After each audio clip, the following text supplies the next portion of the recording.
You know what really makes us mad? Is wasting money on CDs with only one or two good songs. Yeah. Tell them about punk.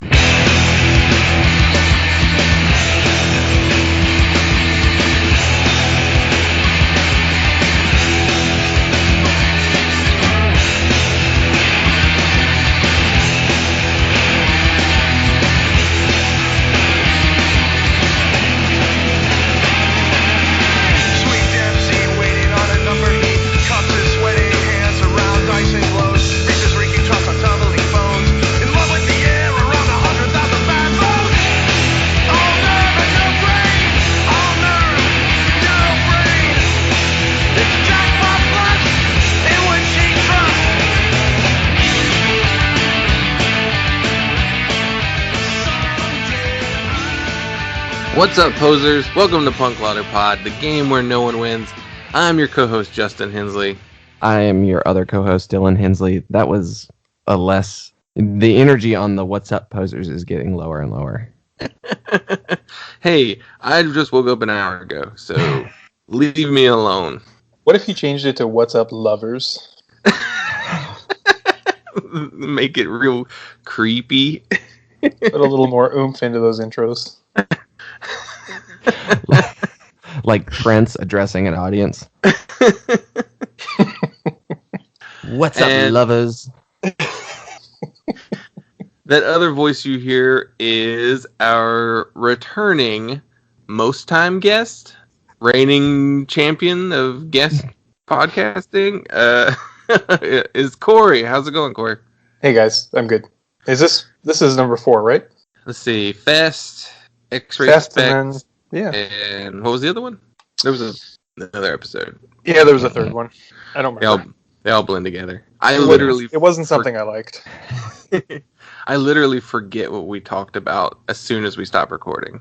I don't think I've been on, not that the episodes themselves aren't good, but I don't think I've been on to talk about music that I am excited to talk about. I remember being really surprised by X-Ray Specs and being into that, but that was more of like an in-the-moment excitement. Yeah. I haven't come into an episode yet with pre-existing excitement. So what you're saying is you're not excited at all for this one. I am happy to be speaking with you both today. Senator, please answer the question. I repeat, I am happy to be speaking with both of you this day. I don't recall. So this is the show where using a number generator and the Rate Your Music punk charts, we choose one album and one EP at random to discuss. I didn't get to throw that in earlier, so I feel like I should. Please continue to follow us on Instagram, Twitter, and Facebook. We're at punklautopod.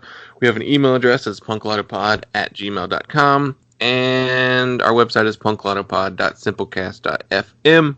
We are on iTunes, Spotify, and Stitcher, so please continue to rate and review us there. And now that all the plugs are out of the way... Are you ending the podcast? I've moved the plugs to the front of the show. I don't know why. It just seems like that's something I should do. But okay. There was a real end to the podcast cadence to your voice there. And we'll catch you next time. We'll see you later. Just intros and outros. The albums this week were so disappointing, we didn't even want to talk about them. So, did anybody do anything cool this weekend, or should we just go into the list? Yeah, nothing big.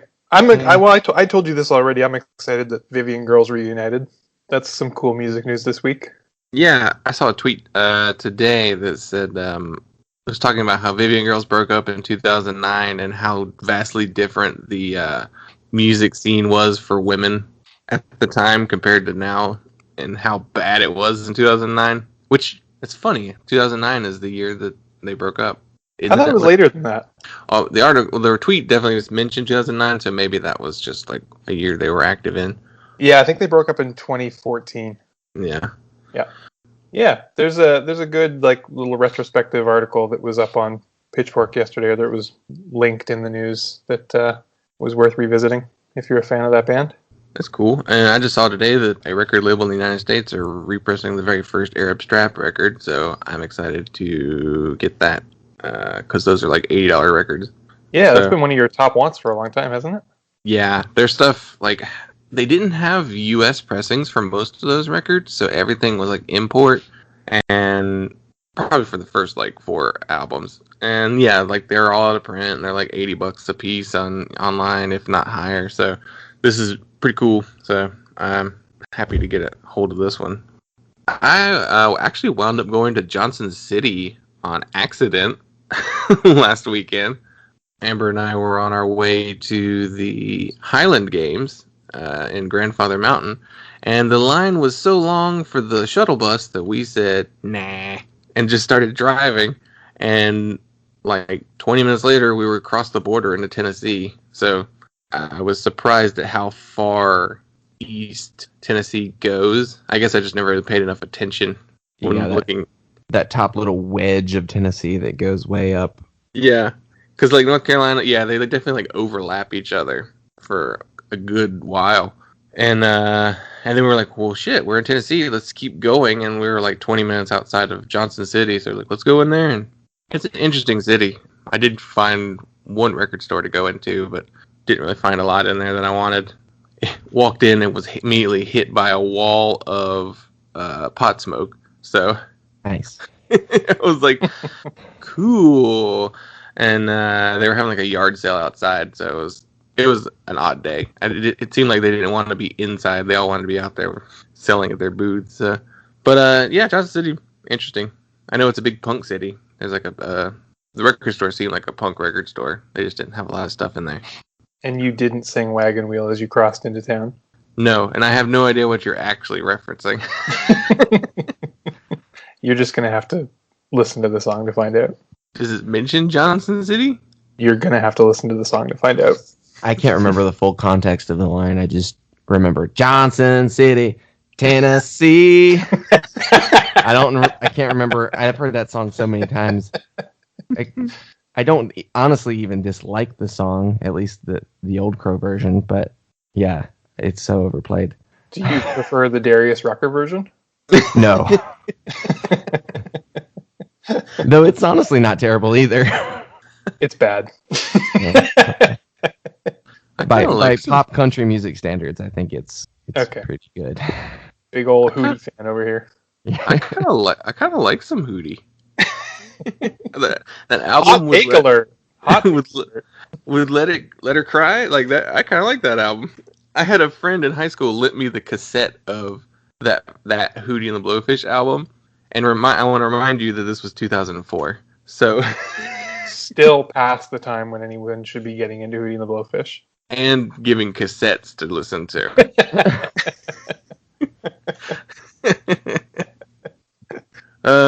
Well, Dylan, unless you've got something to talk about, we'll start the show, I guess. Well, I went to one of the Lights for Liberty vigils, so heard a couple of different speakers, and we walked down the street to surround the ice building. Yeah, I watched your live story on Instagram. Pretty much as soon as we got in front of the ice building, some protesters started blocking the street. So it escalated immediately into like a protest and not so much a vigil. Was that in Phoenix, Dylan? Yeah. Okay. So they blocked the Central Avenue, and cops were on it. They were already there because obviously there was a planned, protest demonstration or whatever. Sure. So they were already there, ready for anything. So I stood around and watched the protest and occasionally yelled things when I noticed the cops were escalating things. You shouted "A cab" and called them a bunch of pigs. No, I didn't get like aggressive with any of the cops, but I was definitely trying to watch the cops more than the protesters just to see what they do. Mm-hmm.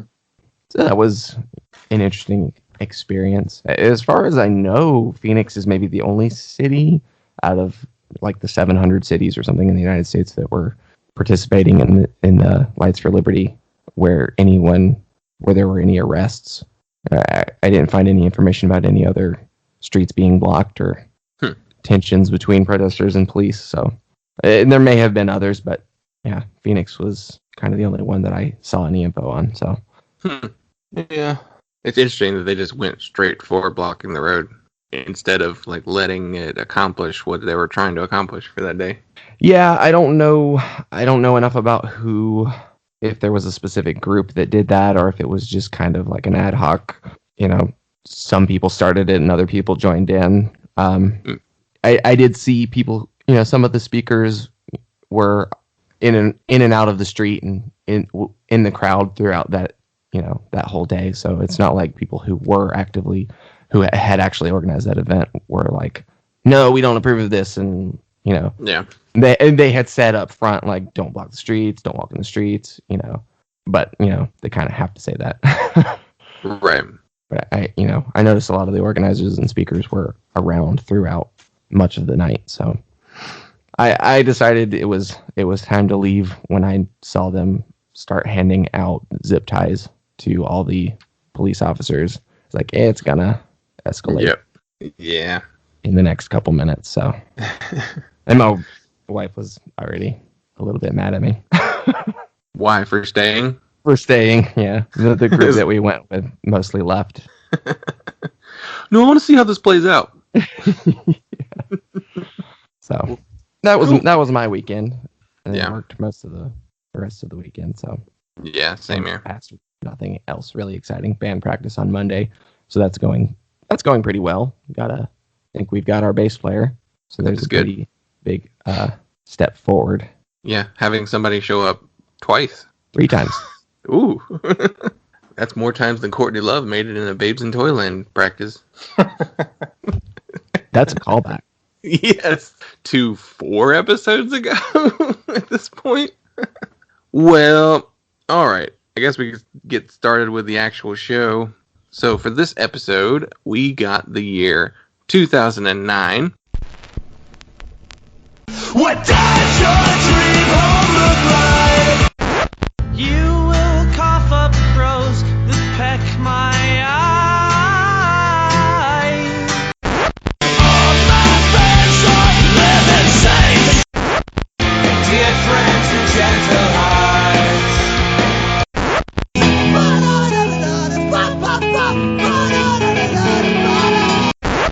So, looking at the Rate Your Music charts as rated by members in the United States, for those of you playing it along at home, this is look, weird number 1 list. is totally wrong.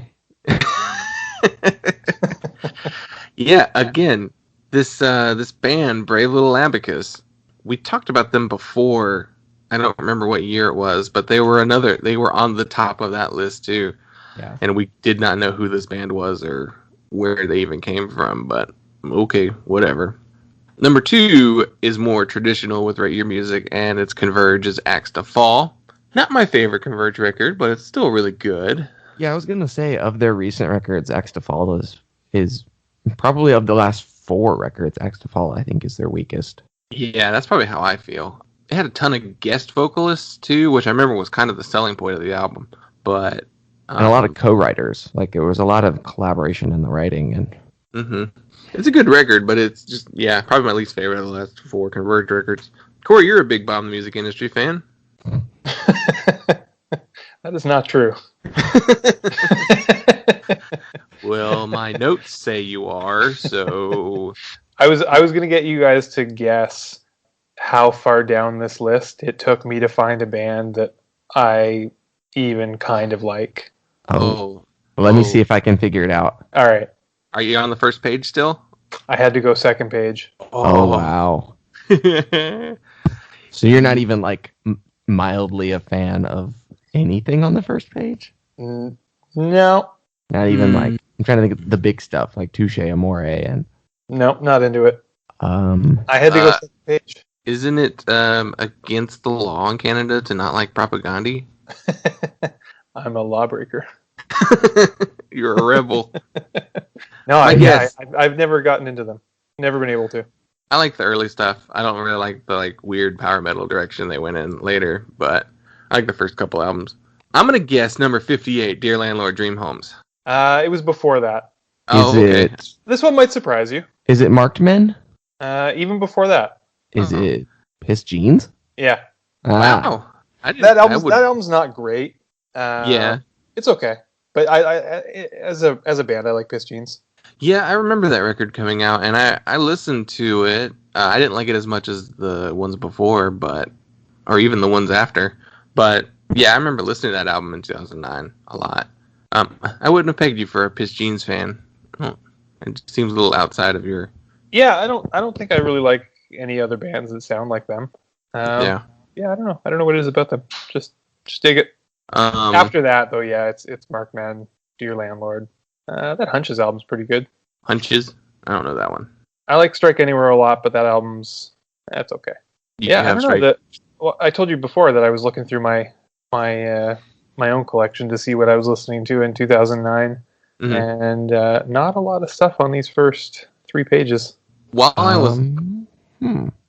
was going through this list, I did wind up finding stuff on nearly every single page that I listened to, or at least remembered coming out. So, 2009 was a really big year for me.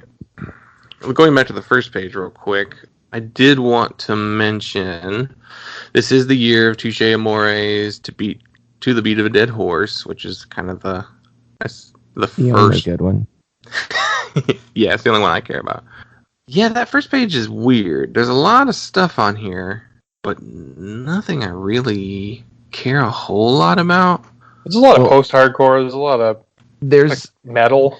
This is an interesting year because there is a lot of leftover mid-2000s emo screamo stuff. I mean, only mentioning them because it was a big deal, but there's that brand new record.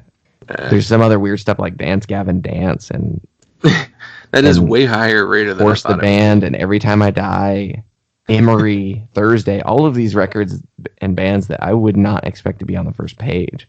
I do remember them having those records coming out in 2009, but well, I mean, I kind of associate a lot of these bands as very internet-y bands, I guess. Bands you talk about liking on the internet, but didn't really translate into maybe, I don't know, a successful touring act or a lasting band. I don't know if I'm off on that. Maybe I just really was not into a lot of the stuff happening here. But metalcore was still really pretty big in 2009. Yeah, but this would be never got into. Yeah, just some things stand number 11. That seems really high for this band that I've never heard, but I only ever remember people talking about on the internet. Yeah, I wrote haikus about Rosemary Yearbook. Yeah, that is very high. I don't think I ever listened to them either. No, I don't think I ever did either. And this would have been peak screamo years for me. So that was a band that I skipped somehow. Yeah. Dylan, what was your hair like in peak screamo years? I mean, I didn't dress like a screamo kid. So, okay. I mean, I had long hair, shoulder length hair until I was about 17. And then I pretty much just kind of had this shaggy hair. Shaggy from Scooby-Doo hair. Now that I think about it. So not Shaggy to Dope hair. Not Shaggy, it wasn't me hair. Oh, can we think of another famous Shaggy? That's too many Shaggies to keep track of already. Yeah, I would never have guessed that there are 3 famous Shaggies. We did pretty well. And 2 of them are known by just Shaggy. Only one of those 3 needs a qualifier.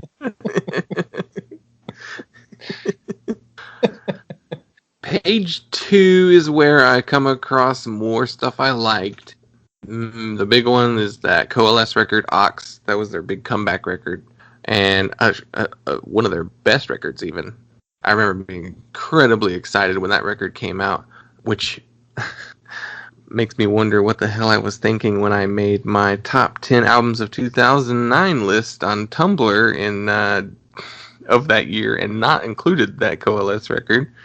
We'll go through the list a little bit more before I go into that list. But like I said last week with Paul, hard disagree on some of these. But before we do that, let's keep going. That My Heart to Joy record is really good. Number 57. It's their only full length, I believe. And well, off the first page, a couple of records that I know I was listening to a lot. Well, okay, from 2009, Andrew Jackson Jihad, Can't Maintain. Mm-hmm. There's that Empire record and Summer Fences by Castavet, which I would have probably gotten into in 2010. Yeah, I did too. Is that on the first page? Yep. Why is it not on? Oh, there they are. Number 36 is Castavet. Where's Can't Maintain? Oh, number 10. Okay, yeah. Oh, that's actually really high, which further fuels my theory that folk punks love Rate Your Music, because Andrew Jackson Jihad is number 10, and number 5 is Wingnut with Dishwashers Union. Yeah, that Castavet record ties in a little bit with our full length as well, but we could talk about that a little bit later. On the second page, there's that Pulling Teeth record. I remember that being a big deal. That's the holographic one where it's like 2 different images. Yeah. Lenticular, that's what, yeah. Page 3, there's Banner Pilot's Collapser. Cory, you're a big Banner Pilot fan. Like, actually a fan of that band. Yeah, I really like that record too. Yeah. Yeah, that record still holds up. I listen to it often. Dylan, you were listening to that Alexis on Fire record at the time. Old Crows, Young Cardinals. I bought the CD. Yeah, yep. Is that the one where they kind of started to try and sound like Hot Water Music? I would say that was probably earlier. Yeah, Though, that might have been the one before. Okay. Yeah, that would have been more on Crisis, but This was when Crisis they were... is the mainstream going for it record, and then Old Crows that was the last one. So that was the one where they were like, "Hey, this City in Color thing's really popular." yeah. So they were really pushing that aspect. Whoa. Why? This is a weird one. I would not have thought very many people listen to this. Do you remember that band 11th He Reaches London? No. It's this really weird kind of really dark post-rock, post-hardcore. I remember listening to that record, and that's a band I've completely forgotten about since probably 2010. So it's really weird to see them within the top 100. They only broke up 3 years ago. Oh, wow. Weird. Yeah. Okay, well, I want to talk about my top 10 of 2009. So, some of this stuff I probably still really enjoy. So, number 1, I've got Andrew Jackson Jihad's Can't Maintain. Yes, that's probably still my favorite record from that year. Just keeping it, well, I put that He Is Legend, It Hates You record. I love that band. I love that record. I know it's not cool to like them, but whatever. That POS record, Never Better, which is an apt title. It's the best POS record for me. Yeah. Number 4, American Steel, Dear Friends and Gentle Hearts. Maybe my favorite American Steel record. Yeah. I love that record. That's a great one. My number 5 is a tie. I don't know why I did this. That's really Can't seriously. decide, man. It was a tie, I think, because they're both EPs, so I counted them as an album. It's End of a Year, Self-Titled, or Descend Bold Traveler. That's that first End of a Year 7-inch on Death Wish, and probably their best 7-inch. Yeah. And the Mouth Breather 10-inch, Leela. I love that band. Some weird stuff. So I put a Neon Horse record on here. I love that band, but nobody else even listened to them. I've got Zayo's. Oh, here it is. It is a tie. Another tie. Zayo's Awake with Coalesce's Ox. Oh, no. Those Zayo, are not on the same level. they are not. I wouldn't even have that Zayo record on my top 10 now. I put that Wingnut Dishwashers Union record on here. You fucking loved that record. I have no idea why. I know I listened to it, but it did not connect with me the way that it did with you. None of those bands did. Number 9 is Lucero's 1372 Overton Park. I would still include that one. Yeah, that would be mine. And my number 10 is Polar Bear Club's Chasing Hamburg, a band that I quickly stopped caring about. A band that you got into right before that album and then got out of right after that album. Yeah. I bought that album. Yeah. At What Hot I- Topic. What I don't understand is why I didn't include Dear Landlord's Dream Homes, because I remember listening to that record nonstop that year when it came out. Like, Just had to make space for Zayo on the list. Yeah, I guess. Got to make sure I get my Wingnut Dishwashers Union on here. Just tough calls. And looking at it now, like there's other records I would put on there way before, like that Castavet record, that My Heart to Joy, Dear Landlord. There's a Blacklisted record that year. I mean, some of these are records that you didn't hear when they came out. You heard them probably in 2010.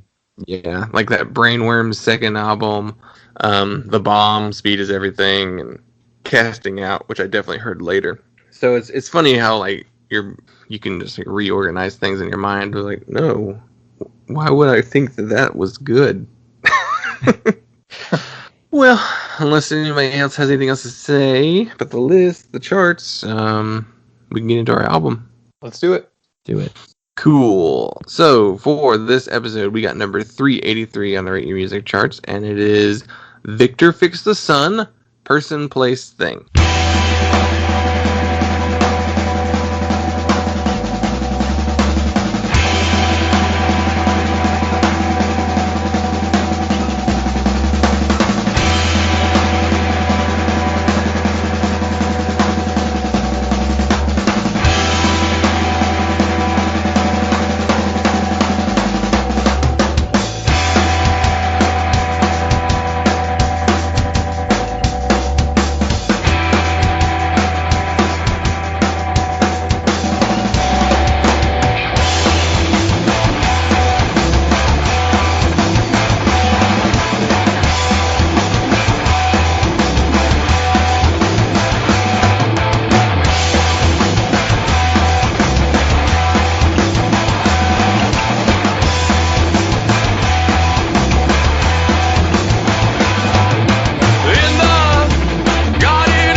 Michigan. This was released on Friction Records, who also released vinyl pressings of Bear vs. Sharks albums. They put out La Dispute's first EP, one of their early releases before their first full-length. Russian Circle's first album, Maps and Atlas's first EP. So, like, Friction had a weird little run there of kind of breaking some bands before they blew up. And the personnel on this album is Ryan Martin on vocals and guitar, Patrick Boylan on vocals and bass, and Jeff Krause on drums. Ryan and Jeff went on to form the band Jowls, and Patrick later played in Blank States. So, I was incredibly excited to talk about this record. I remember loving Victor Fix the Sun. I listened to them all the time. Their album before, Retractable Claws, was one of my favorites around that time. But damn, really? do I not like this record? Is it that it didn't age well for you? I don't know I don't think it aged. I think it's the vocals. Which ones? The clean vocals. You described them a certain way. What would you call these vocals? Okay, I had never heard this band before. I wasn't even familiar with the name, and I checked out Friction Records, and I'm aware of that label. I'm aware of some bands on that. Not really any bands that I got super into then, or now at this point. But when I listened to this band, I was on board. I really tried to go in with an open mind. I was on board. I counted for 57 seconds, and then the vocals kicked in, and it started to sound like Incubus. And when you said that, I was like, oh my god, he's right.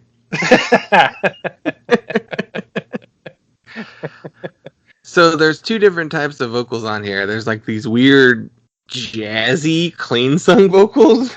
That sound like Incubus. And then there's like the shriekier, like screamo post-hardcore vocals, which those vocals I did like, and that is what the album before, Retractable Claws, still sounds like. That album is much more aggressive. It's pretty much like a full screamo record. I love that album. This album, I was gritting my teeth during a lot of the stuff. These songs are so long. Yeah, they're like what? They're pretty long songs, right? There's Even when you account for the shorter ones, Mm-hmm. I added this all up. The average song length is still over 5 minutes. Yeah, I'm pulling up the track listing right now. Yeah, there's a 7-minute song, 2 6-minute songs, yeah, a 5-minute song, and yeah. Yeah. And so, I mean, I did a little bit of reading about them. I could get what they were going for at the time. I didn't really hear it very much. I don't know if it was just, I mean, if you say their first album sounds different to this, they might have gone into like a more experimental direction with this album. I saw something that referenced they were kind of inspired by that kind of dance punk stuff that was going on at that point, although they were a little late for that. I saw Q and Not You come up, which is a band I love, one of my favorite bands. Mm-hmm. But I don't know if they wove those influences in an effective way for me. Yeah, I can hear that description, but I really heard more of a bear versus shark thing going on. Yeah, I heard that. And I also thought that it sounded like a totally different band starting around like song 3. It started to sound like Les Savvy Fav to me. I could see that too. Yeah. That was one of the faster songs, wasn't it? Like, yeah, and one of the dancier songs. Yeah. mm-hmm. Like I could see they were trying to bring in some danceability to the band. I don't know, 2009 just seems like a weird spot for that to happen. Like I said, Q and Not You, I think, broke up in 2004, 2005, around then. Like, they're just late to it. They're really late to this sound. Yeah. Well, even their previous album, which is more of like a early emo core sounding record, Yeah.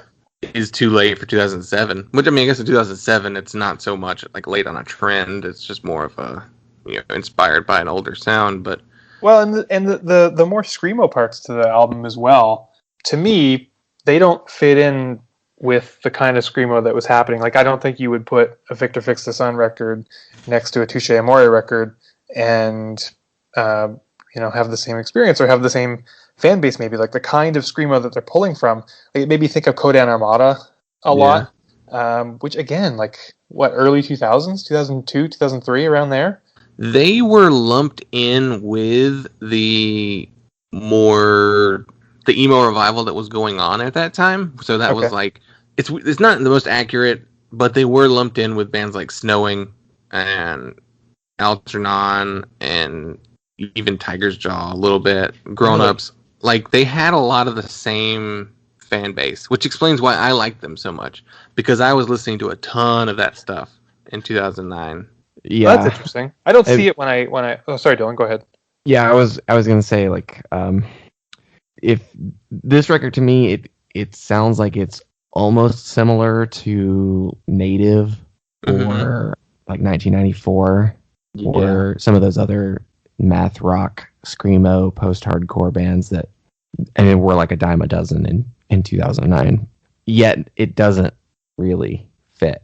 Yeah, they're definitely. Like, they just seem really out of place. They seem like they're pulling from influences that no one else was, and not really necessarily executing them super well on this record. I don't hate the vocals, the clean vocals on this record. Because you love Incubus? Yeah. Well, yeah. You should see his sick Incubus tattoo. Oh, man. He's got the Fungus Among Us album cover tattooed on his back.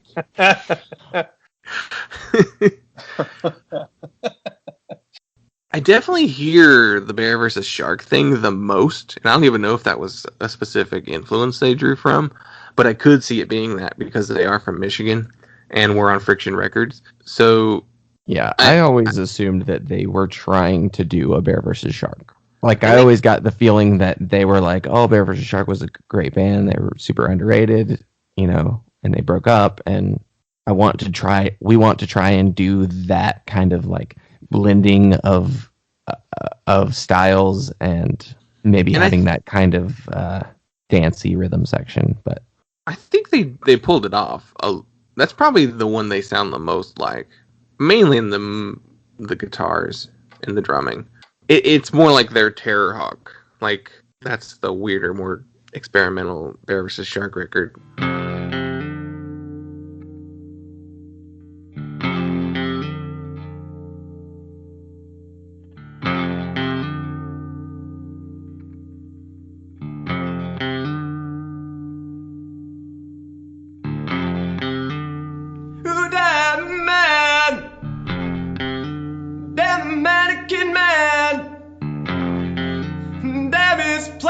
Smile. Damn the mannequin man. Who damn the man? Damn the mannequin man. Damn his plastic smile. Damn the mannequin man. I know something you know you don't know. I know something you don't know that I know. Damn the man. Damn the mannequin man. Who damn is a plastic smile. Damn the mannequin man. Damn the man. Damn the mannequin man. Who damn is plastic smile. Who damn the mannequin man. I know something you know you don't know that I know. But I know something that you don't know. There are two songs that I like on the album. We Come from the Northwoods and Person, Place, or Thing. And I like half of two other songs. Blind Man's Bluff and Kid Infested, Mother Approved. And I outright disliked the other two, which was Paperthin, Featherfuck, and My Friend the Guru. Two songs I like, two I half like, two I dislike. It's not a good... I also wanted to say, I actually have this record. Do you? So when I listened to it to prepare for this, I listened to my vinyl copy that I picked up in Phoenix. So that shows you how recently I was buying a Victor Fix the Sun record. Now I'll clarify, it was in the like most discounted bins. Like I was just digging. And it was like $250, and I was like, Victor Fix the Sun. I loved that band, so I just bought it because it was $250, and it was originally like $450. So, You know how people collect the Herb Alpert whipped cream and other delights, Yeah. and they'll have 100 copies of it? I think we should just start sending every possible copy we can ever find to Dylan's house of Victor Fix the Sun. Well, there won't be very many, because I don't think I've ever seen a copy of this record anywhere. yeah, I would have bought it by now. Because I'm perpetually the sucker for cheap old screamo records. Yeah. And just buying them because I was like, I have this good feeling about screamo. Yeah. Because I listened to so much of it when I was like 19. So I've got plenty of screamo records that I don't listen to. Yeah, I just sold a bunch of my Screamo 7-inches not that long ago. One, because I despise 7-inches, and two, I was like, I'm literally never going to play this ever. I don't even remember what it sounds like. But I realized I was going to say when I pulled it out to listen to it, so the record store that I bought it from, they do this annoying thing of, which I don't know how much I've ranted about record stores in Phoenix, but I'll keep it short for this. For one, they mix all their new and used together, which just drives me insane. And most record stores in Phoenix do that, and I just don't understand it. That's disgusting. Do not do that. I think it's just a West Coast thing because I've noticed it's a lot of record stores are like that in LA too. I've seen a lot of record stores over here do it too. But that aside, this particular record store that I bought it from, they shrink wrap What? all of their used records. They don't actually shrink it though. They just like put it in the shrink wrap bags and then like seal them. So you have these loose like plastic bags that make them feel super trashy. And so when I pulled this record out to listen to it for this episode, I realized that I didn't even open it when I bought it, probably a year ago. Immediately stuck it on the shelf, didn't listen to it.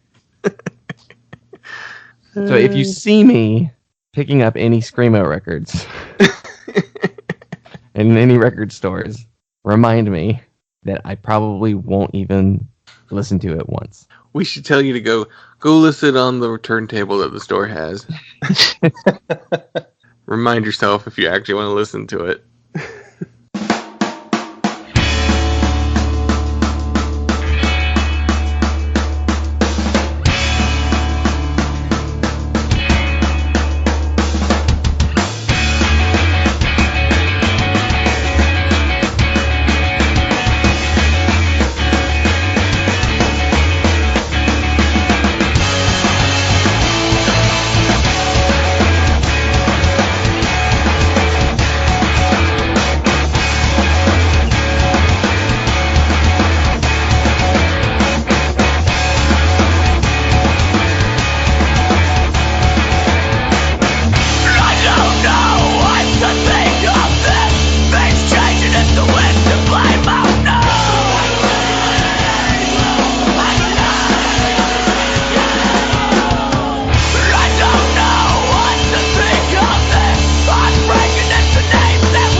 I couldn't find anything interesting directly related to Victor Fix the Sun to share. But I did find this, and this made me happier than listening to Victor Fix the Sun. Can we watch it together? Let's see. What is this? I gotta get through this ad. So this is a compilation clip of people saying, "Hey Victor," from the 1998 movie Smoke Signals. Which, you know, has culturally become quite a catchphrase. And anytime you talk to anybody about the movie Smoke Signals, you are pretty well guaranteed to hear a, "Hey Victor." I don't know. Is that a thing in Canada? Because I've literally never seen this movie or spoken with anyone about it ever. Really? Nope. This cultural touchstone is Canadian only. I think no merit. I think the movie takes place in the U.S. Yeah. It's really worth watching.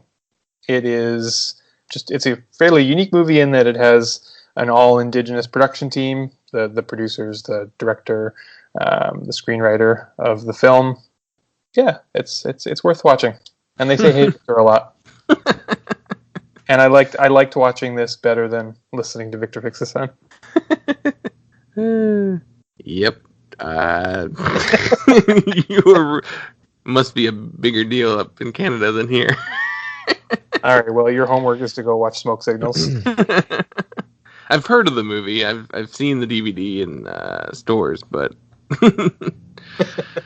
never watched it. Maybe they named themselves after that. Okay, this is totally unrelated, but I was at a convenience store last week, and they had a very small shelf of DVDs. I don't know if maybe they used to rent them and don't anymore. But they were for sale, and it was a really weird collection. There was, some weird, unheard of exercise regiment DVDs. But my favorite was at the very front of the shelf, like the most prominently displayed, and it was The Hottie and the Naughty. And it was too much money. I want to say it was $9.99. What's hot? I know the name. Who's in that movie? Anybody? Paris Hilton. Oh, okay. Yeah, I remember this now. I remember this case. Such a weird movie to be like still around hanging out. For sale. You bought it, right? Yeah. Well, unless anyone has anything else they want to say about this record, shall we rate it? Yeah, I'm trying to be really fair to this. I didn't enjoy it, but I think like musically it was fine and interesting, and I could imagine people enjoying it. So I would give it a 2 out of 5. I think the things that didn't work for me was the experimentation. It just wasn't interesting. It wasn't an interesting take on a sound that I'm already not super into, and the stuff that I am into that they were trying to pull from, I just didn't think they did a very good job with it. I'll give it a 3.0. I have really fond memories of this record, and I was kind of disappointed by the vocals, but there was some stuff there that I liked. There's like half a record I like here. So, yeah, I definitely, if we were doing the first album, I would probably give that a 4. But, yeah, this one's going to go for a 3. Yeah. I'd probably say about a 3. The parts that weren't maybe the most, like, there wasn't anything on this record that I disliked necessarily. I wasn't like outright turned off by the vocals or really anything they were doing on this record, but a lot of it was very ignorable. Like it very easily blended into the background. There were really engaging moments, but when those moments shifted away, it was like, okay, whatever. Like just barely even noticeable background music. Yeah. I know we're past the point of talking about this, but I just remembered that the lyrics that I could make out, they were kind of gross. Oh, yeah? I didn't even think to look up the lyrics. There's one line that's popped in my head over and over again. It's that Mr. Mannequin Man line. Yeah, that one was bad. The one that I wrote down was secrets spread between her thighs. Ew. Is this band canceled?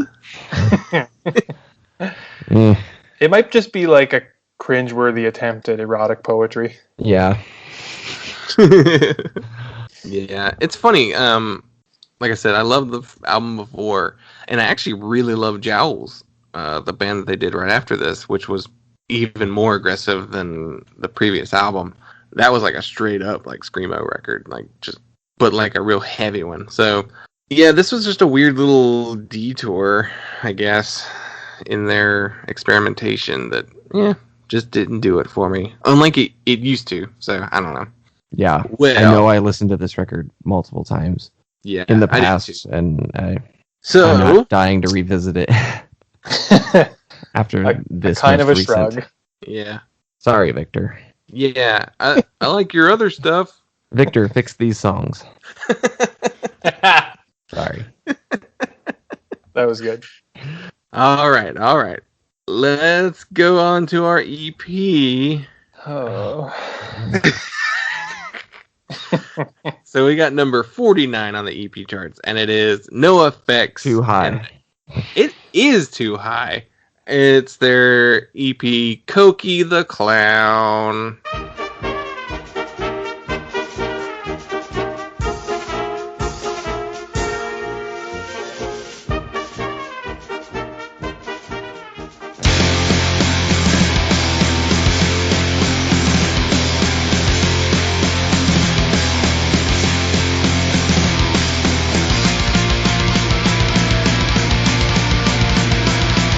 All the way from our springs, just out of these songs.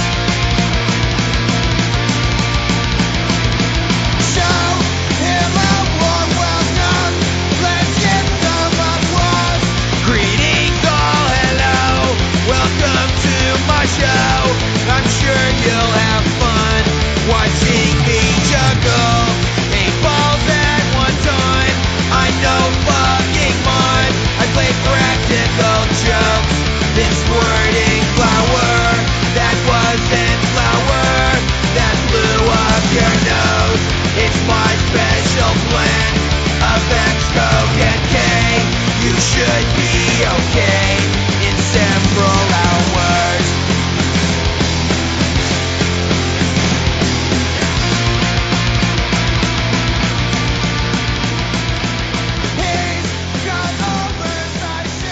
Released on Fat Records.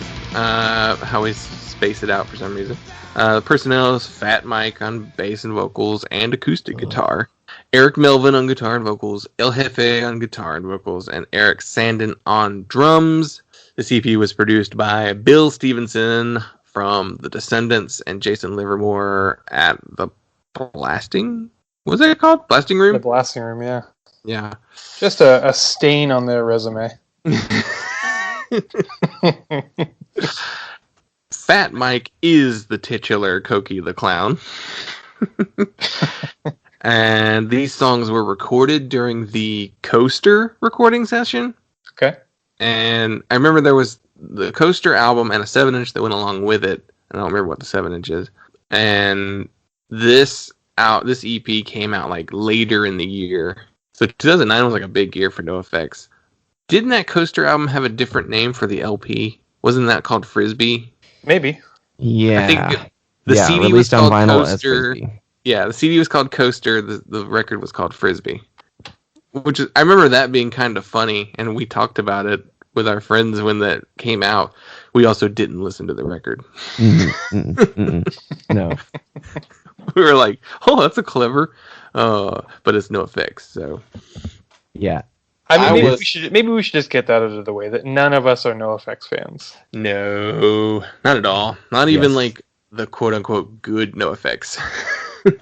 So there's no way that we're anywhere approaching objective or impartiality when we talk about this record.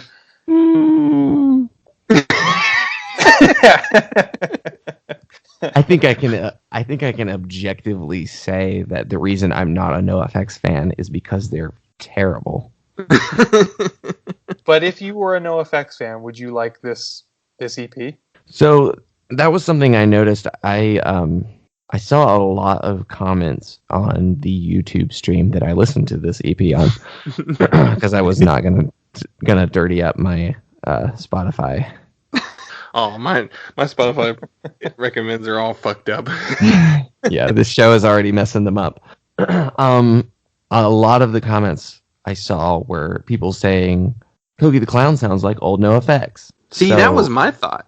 a lot of people like this because it reminds them of like the best NoFX stuff, which if it's been a while since I've really listened to any NoFX, if this is what the good NoFX stuff sounds like, I can safely say I would not be a fan. So Well, since we are not the best to judge NoFX, let's look at the Rate Your Music page for them to see what is considered their best records. It looks like White Trash, Two Heaves and a Bean, and Punkin' Drublick. And Do they have any standouts in their catalog as like real? I don't know how to judge a bad NoFX album from a good NoFX album. Like I feel like this sounds like every other NoFX song I've ever heard, or songs. Same. That's exactly what I thought. In that way, I think they're probably fairly consistent. Like I don't really think that. I'm sure people have their own personal favorites, but I don't think that people when a new NoFX album comes out, I think their fans are generally pretty stoked. yeah, I mean, yeah, the ones that I know the names of best are probably Ribbed, Punkin' Drublick, War on Errorism. I remember scanning Wolves in Wolves Clothing, the 2006 album, probably at like Walmart, where they had the thing where you could scan the CD and it would play you clips. So I remember getting a little taste of what that record sounded like from tiny shitty speakers and the Walmart CD aisle. All of the cuss words conveniently edited out. So looking at the scores on Rate Your Music, it looks like this is one of the better rated NoFX EPs. Yeah, it's pretty well rated. It's like a 3.41. The highest looks like it is The Decline, which is a 3.83.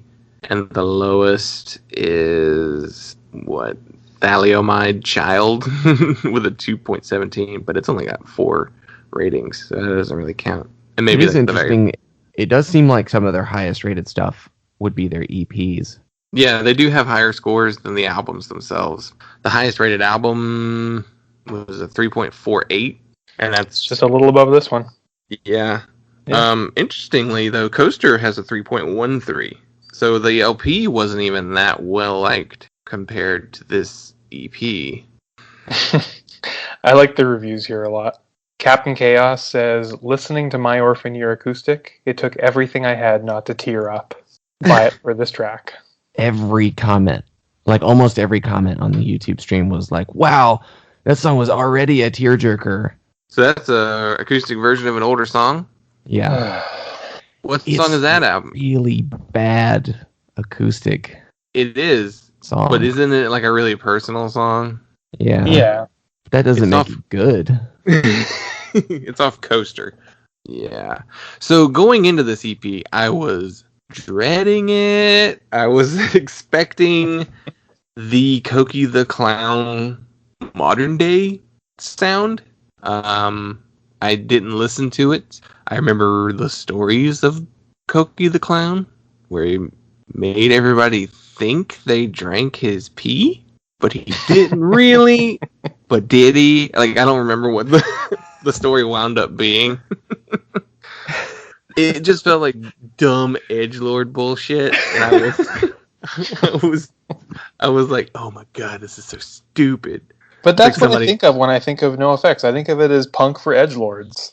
Yeah, I mean, that's what It's it feels exactly like. what I think. I like. Didn't he this year say everybody's too sensitive? It's all about being PC. Well, they got in trouble, what, like last year for something that they said. Yeah. Yeah, for saying they were talking about the shooting in Las Vegas and saying, well, at least it was just country music fans. Yeah, yeah, But that's then right. the way it's spun is like, well, we're dangerous punk rockers. Punk is supposed to be dangerous. And that is always the dumbest argument. Well, Yeah. that's the thing that Republican punks always say. Yeah. And I think Fat Mike is borderline a Republican punk. Like, Yeah, he's almost alt-right, you know? he's probably a libertarian, and Oh yeah, I bet he is. Oh, that's probably it exactly. I should be able to say whatever I want. Fat Mike, come on the pod and talk to us about your politics. No, I don't want Fat Mike on this podcast. I don't care what kind of bump we got. Oh, you guys are going to be in for such a world of hurt when Hey, Fat Mike, you're banned from this show. because of your Vegas comments. Yeah, sure. I'm more offended by his like, punk's supposed to be edgy. It's like, no, punk is supposed to be progressive. Edgy and progressive are two different things. Yeah. Yeah. Are It's we- it's a conception of punk that stopped evolving, Mhm. and that's what I think of when I think of NoFX and people who listen to NoFX. I don't know anybody that I'm interested in being around whose favorite band is NoFX.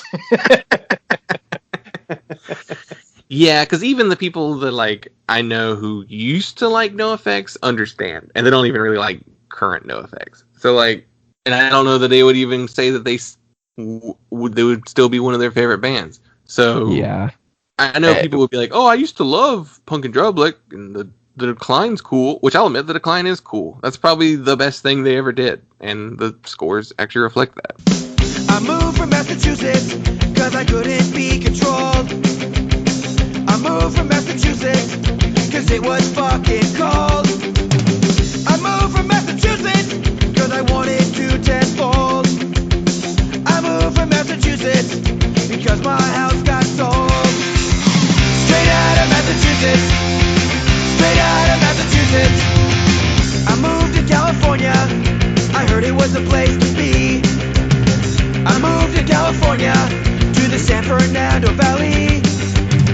I moved in with my mother, cause I could afford the rent.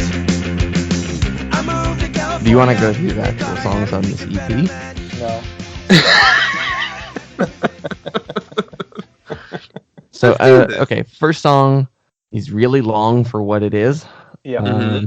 which is basically a joke song introducing this shitty character. Yeah. It reminds me of that Henrietta Collins first track where you're like, it's just a joke song. Wait, why is it still going for 1:30? Right. And so this song and so the whole concept of Cokie the Clown as a character and this song in particular, they stole this joke. From The Dark Knight? Well, no, I mean, they stole this joke from Metalocalypse. Really? It's Dr. Roxo, What's the joke? the cocaine clown. I do cocaine. Yeah. Dr. Roxo, the rock and roll clown. Yeah. Is that what this is? Yeah, I mean, and it's the perfect time frame. It's 2009. When does Metalocalypse start? That was started in 2005, 2006. Yeah. They watched that show, and then they just riffed on that character.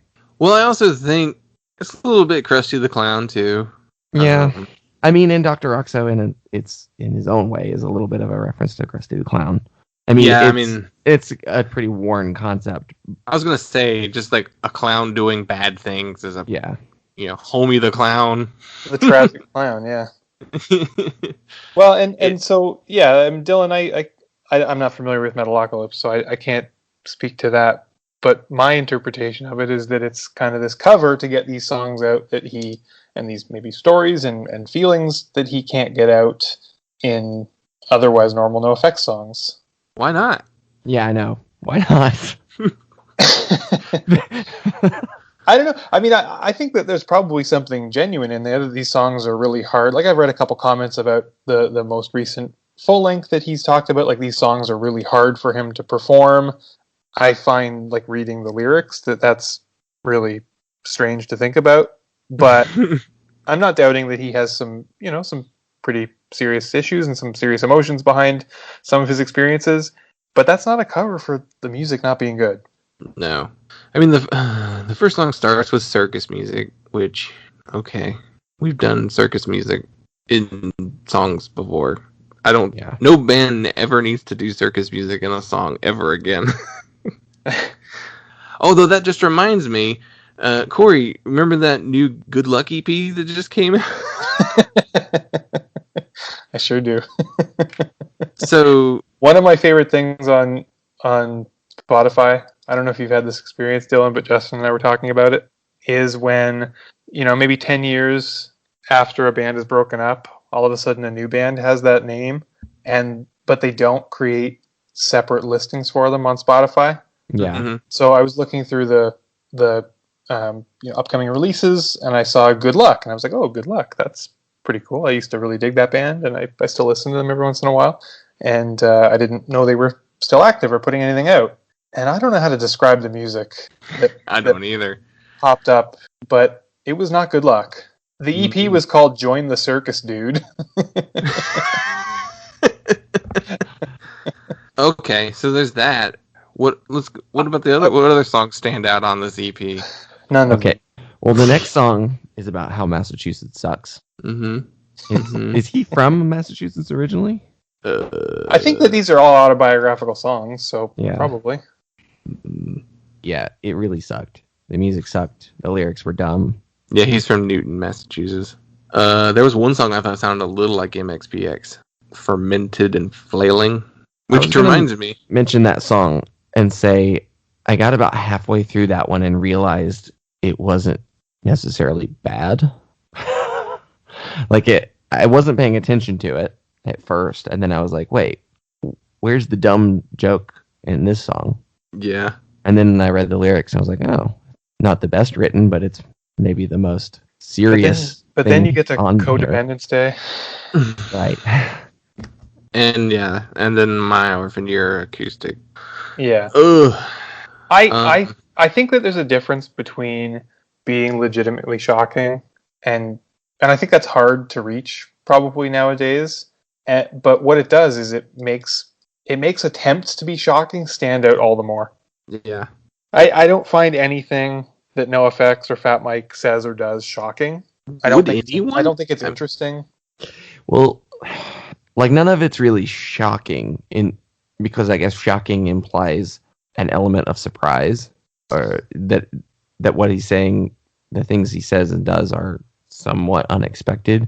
But I think he's trying to shock and offend, and But I would say a lot of it, if not most of it, is in bad taste. Like, I'm not like upset, but I'm like, but come can on. you imagine anybody being upset? Normies? Yeah. But do you think that's happening? No, because how were they encountering Cokie the Clown? Then who is this for? That's true. You're right. Is this for people to like take in and think like, yeah, I'm part of this tribe that listens to NoFX, that like it's us against the world.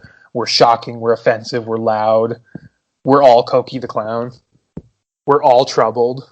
Isn't the real story that the Cokie the Clowns were the friends we met along the way? You're right, though. Like, who are they? It's almost like preaching to the choir, essentially. Like, it's like, yeah, we're shocking and offensive, right? All of us others shocking and offending people, but you're not taking the effort to go outside of your tribe, or I don't know. It's not interesting enough for people outside to even remotely be interested in looking at what they're doing. I would be genuinely interested in hearing from a NoFX fan who likes this EP, what they like about it. Oh, we're gonna hear from them. And like what the Cokie the Clown character means to them. So next step I'm on, we have to do the full lengths. It's technically a different band. Yeah. It feels like there's, in a small way,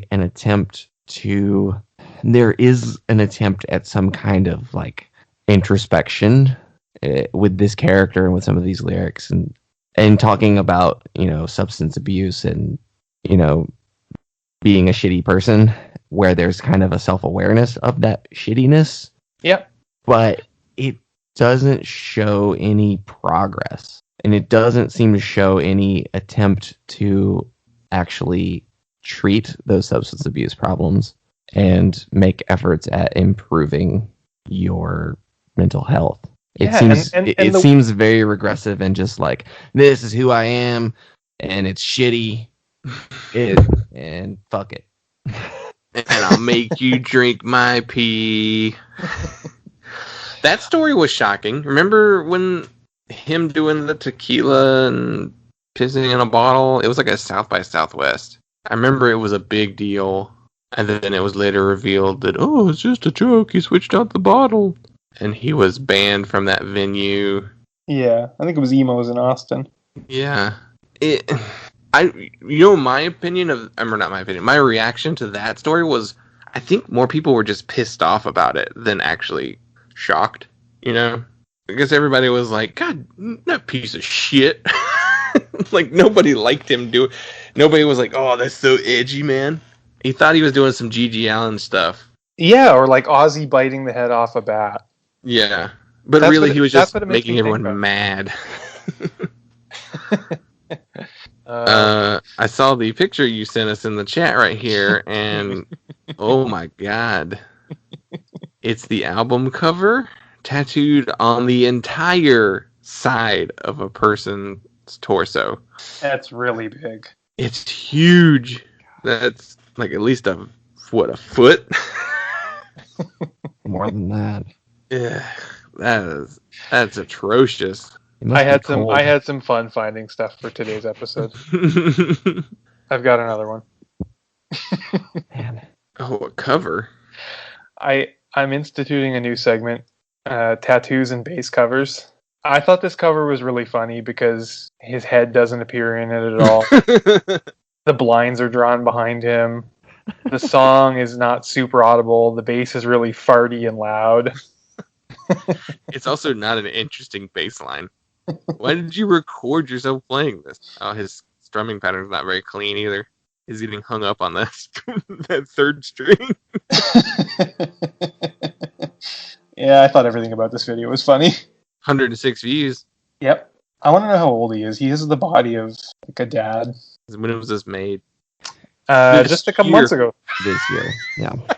Adam Jerome. Someone felt it was necessary to upload themselves playing bass.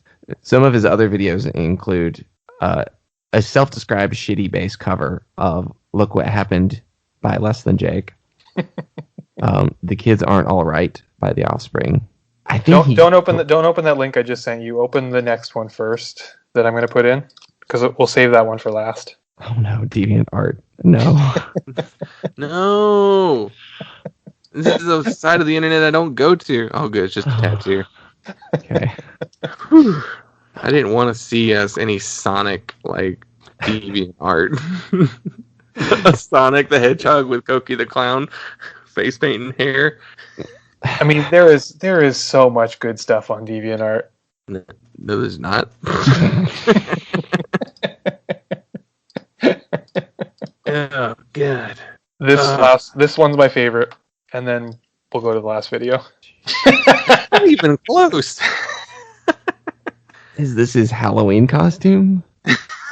There's no explanation. Oak Ridge Punk 777, Cokie and I. And it is a man who has put on his own Cokie the Clown makeup. He uploaded on October 29th in 2010. So it was his Halloween costume that year. You know what this reminds me of? It reminds me of... Remember when Banksy did Disgraceland? Yep. That's exactly what this is. It's like a high school senior's take on being edgy. Like... But he looks like he's at least college age. Yeah. All right. Are we watching this video? Yeah, let's watch this video.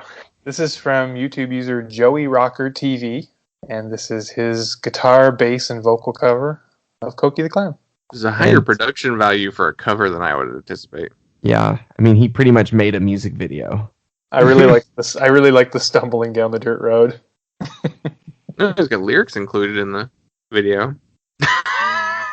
Is this guy a better singer than Fat Mike? Wait till he switches to Cokie. Switches? He's Just you wait.